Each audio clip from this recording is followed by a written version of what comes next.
ಕಬೀರರ ನಿಜವಾದ ಜನ್ಮದಾತರು ಯಾರೆಂದು ಇಂದಿಗೂ ತಿಳಿಯದು. ಆದರೆ ಸಾಕಿದವರು ಮಾತ್ರ ತನ್ನವರಲ್ಲ ಎಂದು ಅಂದುಕೊಳ್ಳುವಂತೆ ಮಾಡಲಿಲ್ಲ. ಇಂತಹ ಮುದ್ದಾದ ಮಗುವನ್ನು ಇಂತಹ ಸ್ಥಳದಲ್ಲಿ ಬಿಟ್ಟು ಹೋದ ಕಟುಕರಾರಪ್ಪ. ಇನ್ನೀಗ ಇವನು ಅನಾಥನಲ್ಲ, ಇವನು ನಮ್ಮ ಮಗ.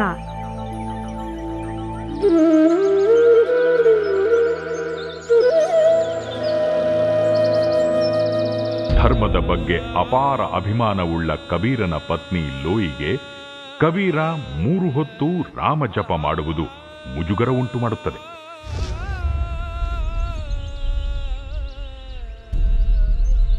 ಹೀಗೆ ಕಬೀರನ ನಿಷ್ಠೂರ ತತ್ವಗಳನ್ನು ಕೇಳುತ್ತಾ ಹಿಂದೂಗಳು ಮಾರು ಹೋಗುತ್ತಾರೆ.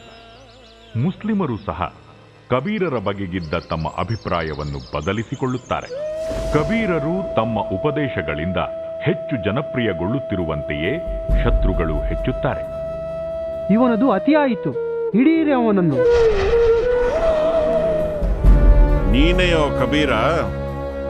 ಹೌದು, ಭಕ್ತಿಯ ನೂಲುಗಳಿಂದ ಭಜನೆಯ ವಸ್ತ್ರ ಮಾಡಿ ಭಗವಂತನಿಗೆ ಅರ್ಪಿಸುತ್ತೇನೆ. ಅವನಿಗಾಯಿತು ಚಂದವು ರಾಮನಾಮವು ತತ್ವಸಾರವು.